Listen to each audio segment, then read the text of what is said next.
Смерть доброго барина. Есть в этих краях заброшенная деревня.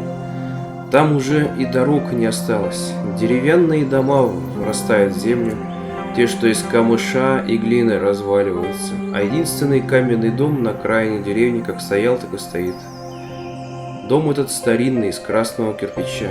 У него и окна кирпичом заделаны, и двери, и печные трубы. Он весь замурован уже более 100 лет. Жестяная крыша уцелела, не прогнулась и не проржавела насквозь. Наверное, ее все-таки кто-то недавно ремонтировал. Зачем, непонятно. Об этом замурованном доме есть легенда. Якобы там жил барин.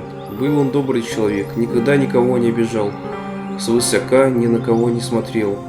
Говорил, что все живые твари равны, и его все любили в ответ. Семья любила, наемные работники любили, и даже буйные лошади в его присутствии становились спокойны. Но и с хорошими людьми случаются беды.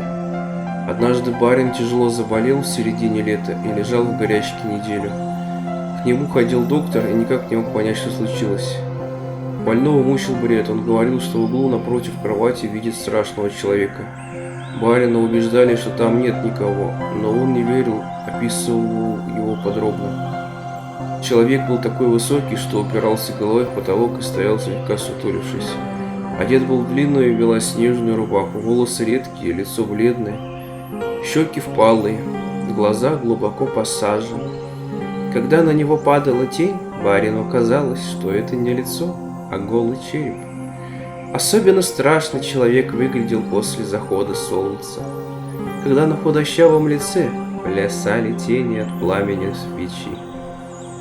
В дом позвали священника, однако, по словам барина, жуткий человек святой воды не испугался. В один из дней барин поделился с женой своей догадкой. «Это моя смерть ждет, чтобы проводить меня на тот свет». Жена плакала, молилась о здоровье мужа. А в комнате, где лежал больной, стали твориться странные вещи. Залетит муха в окно, полетает, пролетает и падает мертвая. Каждый день слуга подметал их с пола целую кучу. Принесла жена в комнату вазу с цветами, а к вечеру они все завяли и лепестки с них осыпались. Решили барина в другую комнату переложить, и на новом месте ему как будто стало лучше. Он успокоился, стал спать лучше, а потом снова заговорил о страшном человеке. Рассказывал, что пришел он и в эту комнату, встал в углу и смотрит на него. Теперь уже сам барин попросил переложить его в другое место, а дверь в эту комнату наглухо заколотить досками. Так и сделали. Барин начал выздоравливать, силы к нему возвращались, а из комнаты, что была заколочена, стали доноситься звуки.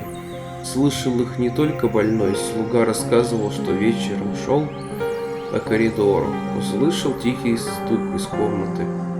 Подошел, осторожно приложил ухо к двери, а ему оттуда глухой бас говорит: «Открой!» Вот он перепугался.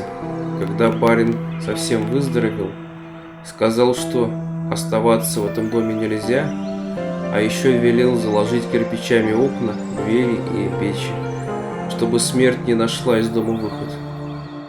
Барин верил, что если смерть не забрала его, то может забрать кого-нибудь другого. Из деревни он вместе с семьей уехал, дальнейшая его судьба неизвестна. Говорят, что из дома ничего не забрали, там осталась мебель, платья и даже драгоценности, но никто никогда не пытался ломать кирпичную кладку, чтобы влезть в барский дом. Деревенский народ суеверный.